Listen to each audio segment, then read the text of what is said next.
انہوں نے کہا جی. کہتے کیا یوسف علیہ السلام سے بھی پیارا ہے؟ انہوں نے کہا یہ تو اب آپ جا کر دیکھیں گے تو پھر ہی پتہ چلے گا. جب وہ بندے جو مصر سے آئے ہوتے ہیں آ کر حضرت امام حسن علیہ السلام کی زیارت کرتے ہیں تو چیخ اٹھتے ہیں اور کیا کہتے ہیں، مولا کائنات میرے اللہ، جب تو نے حضرت یوسف علیہ السلام کو دنیا میں اتارا تب تو نے اس چاند کے ٹکڑے کو کہاں چھپایا تھا؟ تو ظاہر ہے کہ حضرت امام حسن کے بیٹے حضرت امام قاسم رضی اللہ تعالی عنہ بھی اس قدر خوبصورت کہ تاریخ لکھنے والے نے کیا کہا کہ وہ بچہ اس طرح تھا جیسے چاند کا ٹکڑا ہوتا ہے. آل رسول ہیں بابا، وہ سید الکائنات کی اولاد ہے.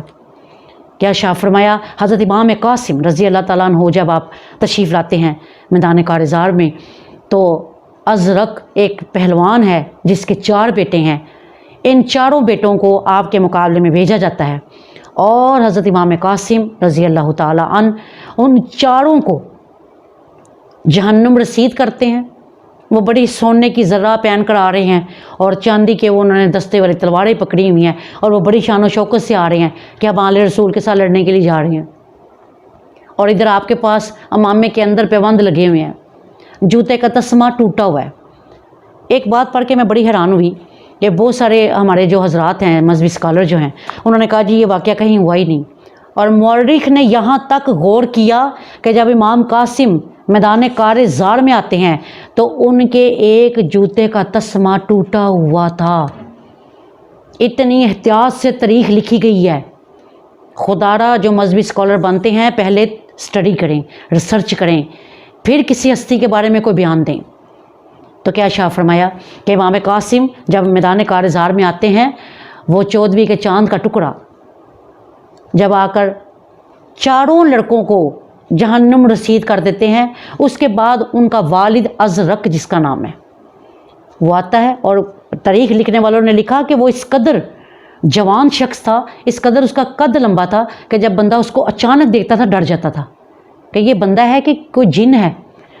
اور وہ ایک 14 سال کی عمر کے بچے کے سامنے یا 21 برس جو آپ کی روایتوں میں جو عمر آئی ان کے سامنے جب وہ آتا ہے تو وہ ذرا بھی نہیں ڈرتے.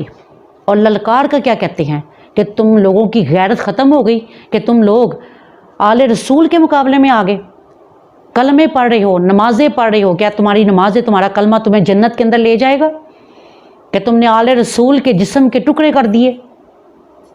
کیونکہ بہت سارے جو سیدوں کے لال تھے وہ پہلے ہی جام شہادت نوش کر چکے تھے.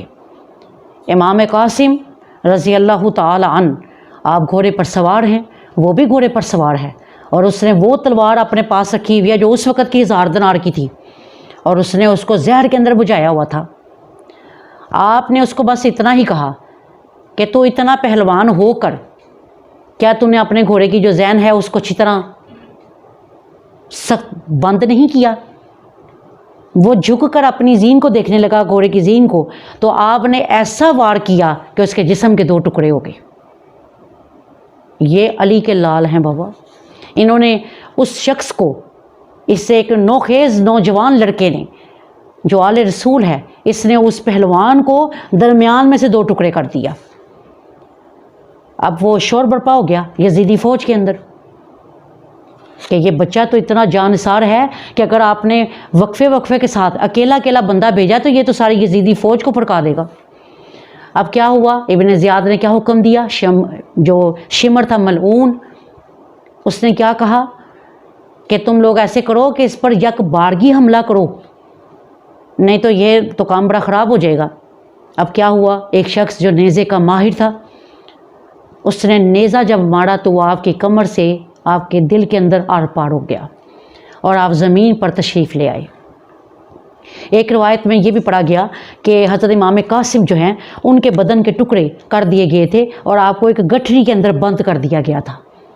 اور جب حضرت امام حسین علیہ السلام آپ تشریف لاتے ہیں اور ان کو جب لے کر جاتے ہیں تو گٹھری لے جا کر آپ خیمے کے اندر رکھتے ہیں.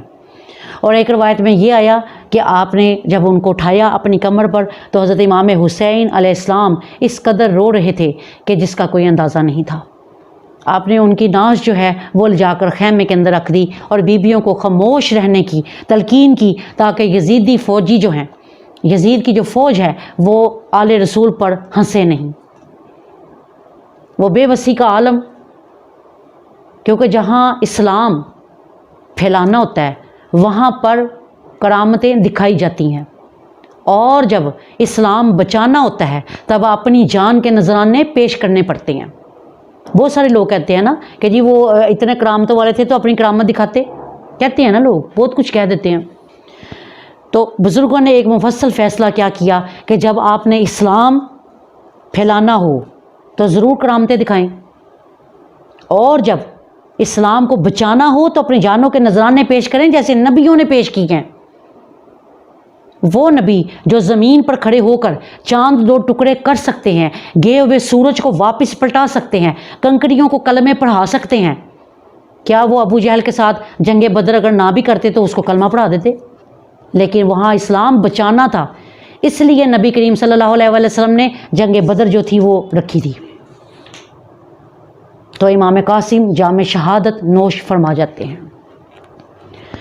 حضرت علی المرتضیٰ کا یہ پیارا پوتا امام حسن کے دل کا ٹکڑا اللہ تعالیٰ کے پاس چلا جاتا ہے اور امام حسین علیہ السلام، امام ذی وقار پر اپنی جان کو نثار کر دیتا ہے۔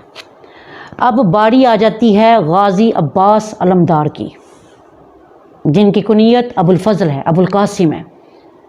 4 شعبان کو پیدا ہونے والا وہ بچہ جس کا نام عباس رکھا گیا۔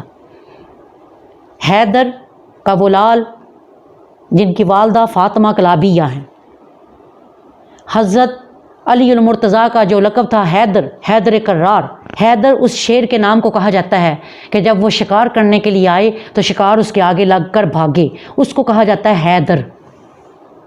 اور عباس اس کو کہا جاتا ہے جس شیر کے آگے شیر لگ کر بھاگے، کہ اس کا دبدبا، اس کی وحشت، اس کی دہشت اتنی زیادہ ہو کہ شیر بھی اس کے آگے نہ ٹک سکیں، اس کو کہا جاتا ہے عباس۔ پلٹ پلٹ کر حملہ کرنے والا وہ عباس رضی اللہ تعالی عنہ، جو امام حسین علیہ السلام کے خیموں کی پہچان ہے، جس کے ہاتھ میں علم ہے، علم کہا جاتا ہے جھنڈے کو۔ جب آپ آتے ہیں اجازت مانگتے ہیں کہ یا حضرت اب آپ مجھے جانے دیں، آپ نے شاہ فرمایا حضرت امام حسین علیہ السلام کو اس غازی سے بڑا پیار ہے، اس حیدر کے سپاہی سے بڑی محبت ہے۔ کیا شاہ فرمایا؟ اے عباس رضی اللہ تعالی عنہ، میں آپ کو کیسے اجازت دے دوں؟ فرمایا آپ تو میرے خیمے کی پہچان ہیں، کیونکہ آپ کے ہاتھ میں میرے خیمے کا جھنڈا ہے، اگر آپ کے ہاتھ سے جھنڈا گر گیا تو میری تو پہچان ختم ہو جائے گی۔ اور دراصل اجازت کیوں نہیں دے رہے؟ کیونکہ غازی عباس حضرت امام حسین علیہ السلام کی ریڑھ کی ہڈی ہے، اور آپ جانتے ہیں کہ جب ریڑھ کی ہڈی انسان کی ختم ہو جائے تو بندہ ختم ہو جاتا ہے۔ آپ نے فرمایا عباس اگر تجھے کچھ ہو گیا تو حسین کی کمر کی ہڈی ٹوٹ جائے گی، حسین کسی قابل نہیں رہے گا، تجھے تو میں کبھی بھی نہیں جانے دوں گا۔ حالانکہ ان کی والدہ نہیں، لوگ یہاں پر صحابیوں کے اندر اختلافات ڈھونڈتے ہیں، تو ان حضرات کو دیکھیں کہ وہ اپنے سگے بھتیجے کو، سگے بھانجے کو، اپنے بھائیوں کو، دوسرے بھائیوں کو بھیج رہے ہیں، لیکن ان کو نہیں بھیج رہے، جن کی والدہ فاطمہ تو زہرا سلام علیہا بنت محمد نہیں، وہ فاطمہ کلابیہ ہیں، نام فاطمہ ضرور ہے۔ تو کیا شاہ فرمایا کہ حضرت غازی عباس نے کہ میں جب بھی یا حضرت خیمے کی طرف آتا ہوں تو بی بی سکینہ جن کا اصل نام سکینہ رضی اللہ تعالیٰ عنہ ہے، میں جب بھی خیمے کی طرف آتا ہوں وہ فوراً کٹورا لے کر خیمے کے پاس آ جاتی ہیں کہ شاید میرے چچا جان میرے لیے پانی لے کر آئے ہیں، یا حضرت مجھے آپ چلیں، میں جنگ کے لیے نہیں جاتا، آپ مجھے اتنی اجازت دے دے کہ میں پانی کا کہ مشکیزہ تو بھر کے لے آؤں۔ آپ نے فرمایا ٹھیک ہے میں تمہیں اجازت دیتا ہوں، جاؤ اور جلدی آؤ۔ جب وہ مشکیزہ لے کر جاتے ہیں تو آپ یہ دیکھیں کہ انہوں نے دریائے فرات جو کہ جنت کی نہر ہے، دریائے نیل، دریائے فرات، دریائے سیحان، دریائے جیحان، یہ 4 نہریں ہیں جو جنت سے اللہ تعالیٰ نے دنیا میں اتاری ہیں۔ اور دریائے فرات دراصل یہ قیامت کی ایک نشانی ہے، جس کے بارے میں آپ سرکار صلی اللہ علیہ وسلم نے شاہ فرمایا تھا کہ میرے صحابیوں، قرب قیامت، جب قیامت نزدیک ہوگی تو اس وقت کیا ہوگا کہ فرات کی نہر کے اندر سے سونے کا پہاڑ بلند ہوگا، اور بہت ساری قومیں اس پہاڑ کو پانے کے لیے جنگیں کریں گی اور بہت ساری قتل و غارت ہوگی، لیکن وہ پہاڑ غائب ہو جائے گا، وہ کسی کو نہیں ملے گا۔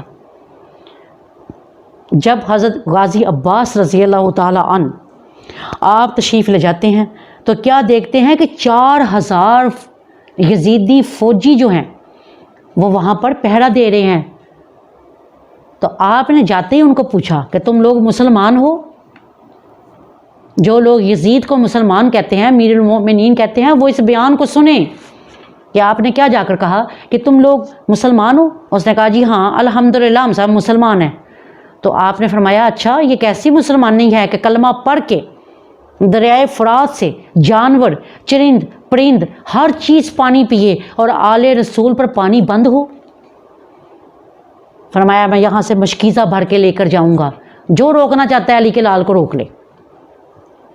آپ نے جب اپنی تلوار چلائی ہے 80 یزیدی فوجی جو ہیں وہ وہیں پر ڈھیر ہو گئے ہیں، کیونکہ آپ کا یہ خاصہ پاک تھا کہ جب آپ کبھی حضرت علی کے ساتھ جنگ کرنے کے لیے جاتے ہوتے تھے تو آپ کافروں کو اپنے درمیان ایک لائن کھینچ دیا کرتے تھے۔ غازی عباس کی بات کری کہ آپ ایک لائن کھینچ دیا کرتے تھے اور کیا کہتے تھے کہ جس نے مرنا ہے وہ اس لائن کو عباس کو پار کر کے دکھا دے، اور کسی بندے کی یہ جرت نہیں ہوتی تھی کہ وہ غازی عباس کے سامنے اس لائن کو پار کر جائے۔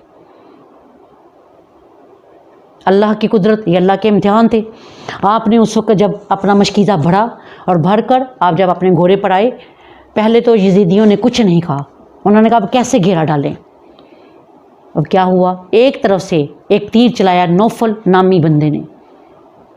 انہوں نے دیکھا کہ یہ تو ایسے قابو نہیں آئیں گے، کیونکہ آپ گھوڑے پر تلوار گھماتے جا رہے تھے اور گھوڑا دراتے جا رہے تھے۔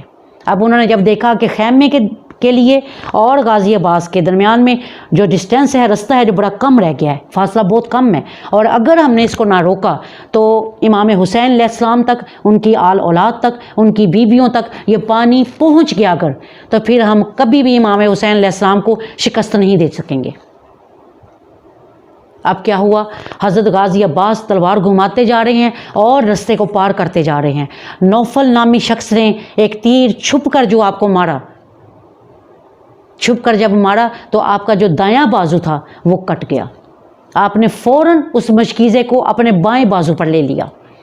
جب بائیں بازو پر لیا، ایک عبداللہ نامی شخص، آپ ان کے نام دیکھیں اور ان کے کام دیکھیں، عبداللہ نامی شخص نے تیر چلایا، آپ کا بایاں بازو جب کٹا تو آپ نے مشکیزے کے جو تسمے بنے ہوتے ہیں پکڑنے کے لیے، آپ نے اس مشکیزے کو پکڑ کر اپنے دانتوں کے اندر دبا لیا۔ جب دبایا تو آپ گھوڑے سے نیچے تشریف لے آئے۔ اب انہوں نے کیا کیا، انہوں نے سیدھے تیر جب چھوڑے تو وہ کچھ آپ کے ہونٹوں کے اوپر، کچھ آپ کے سر اقدس کے اوپر لگے، اور مشکیزے کے اندر بھی جو تیروں کی بچھاڑ ہوئی، سارا پانی وہیں پر بہہ گیا اور مشکیزہ خالی ہو گیا۔ یبنا رسول اللہ، آپ آواز دیتے ہیں اے رسول اللہ کے بیٹے آئیے۔ حضرت امام حسین علیہ السلام آپ کی آواز پر تڑپ جاتے ہیں اور آپ فوراً آ کر اپنے بھائی کو اپنے بازوؤں میں بھر لیتے ہیں، اور بھر کر گھسیٹ کر جب آپ اپنی طرف کھینچتے ہیں تو چند رمقیں ابھی سانسوں کی بھی باقی ہیں۔ آپ کی آنکھ کے اندر، ایک آنکھ کے اندر ایک تیر لگ گیا ہوا تھا، ایک آنکھ سلامت تھی۔ آپ نے اس آنکھ کے ساتھ حضرت امام حسین علیہ السلام کی زیارت کی اور جان آفرین کے سپرد کر دی۔ اور آپ کے آخری الفاظ کیا تھے؟ آپ نے شاہ فرمایا اے امام حسین، اے میرے آقا، آپ نے فرمایا مجھے آقا مت کہو، مجھے بھائی کہہ دو ایک مرتبہ۔ آپ نے فرمایا نہیں، میری والدہ نے مجھے یہی فرمایا تھا کہ تم نے کبھی بھی ان کو اپنا بھائی نہیں کہنا، یہ تمہارے آقا ہیں، یہ تمہارے مرشد زادے ہیں، یہ سید زادے ہیں۔ فرمایا کہ میں آپ کو کبھی بھی یہ نہیں کہوں گا، اور میری ناش کو کبھی بھی خیمے کے اندر مت لے کے جائیے گا کہ میری بھتیجی سکینہ، اور ایک روایت میں سکینہ جو نام آیا، وہ دیکھ کر کیا کہے گی کہ میرے چچا جان خالی ہاتھ آ گئے ہیں، کیونکہ میں جب بھی خیمے کے پاس جاتا ہوں وہ کٹورے کو تھام کر فوراً آگے آ جاتی ہے۔ بس اتنی بات آپ نے کی اور جان آفرین کے سپرد کر دی۔ اور حضرت امام حسین علیہ السلام اس وقت جو الفاظ آپ نے کہے، آپ نے فرمایا الآن انکسر الزہرا حسین، فرمایا اے میرے رب، اب حسین کی کمر کی ہڈی ٹوٹ گئی، اب حسین کسی قابل نہیں رہا۔ حضرت امام حسین علیہ السلام نے غازی عباس کو خیمے کے اندر پہنچا دیا، اور کیا شاہ فرمایا اے زینب سلام اللہ علیہا طیبہ طاہرہ، اپنے جذبے کو دبا کر رکھیے، رونے کی آواز باہر نہ آئے، تاکہ یزیدی فوج جو ہے وہ آپ کے اوپر ہنسے نہیں۔ میں کبھی یہ سوچتی ہوں کہ جو بہنیں بھائیوں والی ہیں، جو مائیں بیٹوں والی ہیں، ہے کسی کے پاس ایسا جذبہ؟ جذبہ فاطمیہ، جذبہ حیدریہ، جذبہ رسول، جذبہ حسینیہ تو لائیں۔ کتنا ہم نے قربان کیا اپنے بیٹوں کو، بیٹیوں کو دین کے اوپر۔ اللہ تعالی ہمیں ان پاکیزہ ہستیوں کے جذبوں کو سمجھنے کی توفیق دے، اور اللہ تعالی ہمیں جذبہ حسینی عطا کرے کہ ہم اپنے دین کے لیے مر مٹیں۔ انشاءاللہ تعالی کل حضرت علی اکبر شہزادہ امام حسین علیہ السلام کی شہادت کا بیان ہوگا، اس کو سنیں اور اپنے جذبوں کو سرشار کریں۔ وما علینا الا البلاغ المبین وبلغنا رسولہ النبی الکریم الامین۔ تو یاسین مولا صلی وسلم دائما ابدا علی حبیبک خیر خلقی کلہم۔